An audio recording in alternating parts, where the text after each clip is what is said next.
എല്ലാവർക്കും ഒരിക്കൽ കൂടി ഹോം ടിപ്സ് ആൻഡ് കുക്കിങ്ങിലേക്ക് സ്വാഗതം.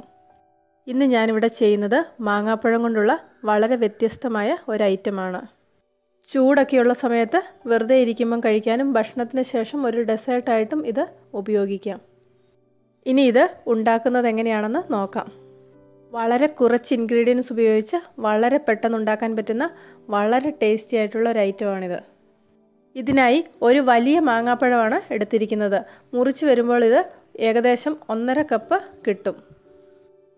ഇതിലേക്ക് 3 ടേബിൾ സ്പൂൺ പഞ്ചസാര ചേർത്ത് കൊടുക്കുന്നുണ്ട്.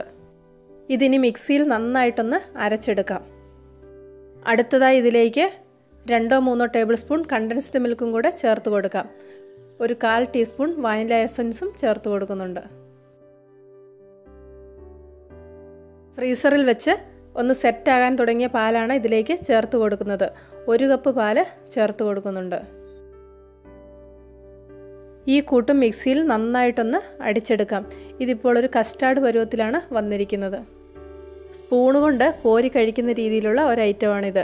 നിങ്ങൾ ഇതുപോലെ ഒരു പ്രാവശ്യം ഉണ്ടാക്കി നോക്കണം. നിങ്ങൾക്ക് ഇതിൻ്റെ ടേസ്റ്റ് നന്നായിട്ട് ഇഷ്ടപ്പെടും. ഇന്നത്തെ ഈ ഐറ്റം ഇഷ്ടപ്പെട്ടെങ്കിൽ ലൈക്ക് ചെയ്യണം, നിങ്ങളുടെ അഭിപ്രായങ്ങൾ അറിയിക്കണം. കൂട്ടത്തിൽ ചാനൽ സബ്സ്ക്രൈബ് ചെയ്യാത്തവർ ആരെങ്കിലും ഉണ്ടെങ്കിൽ സബ്സ്ക്രൈബ് ചെയ്യാനും മറക്കണ്ട. പുതിയ ഒരു വീഡിയോയുമായിട്ട് വീണ്ടും കാണാം.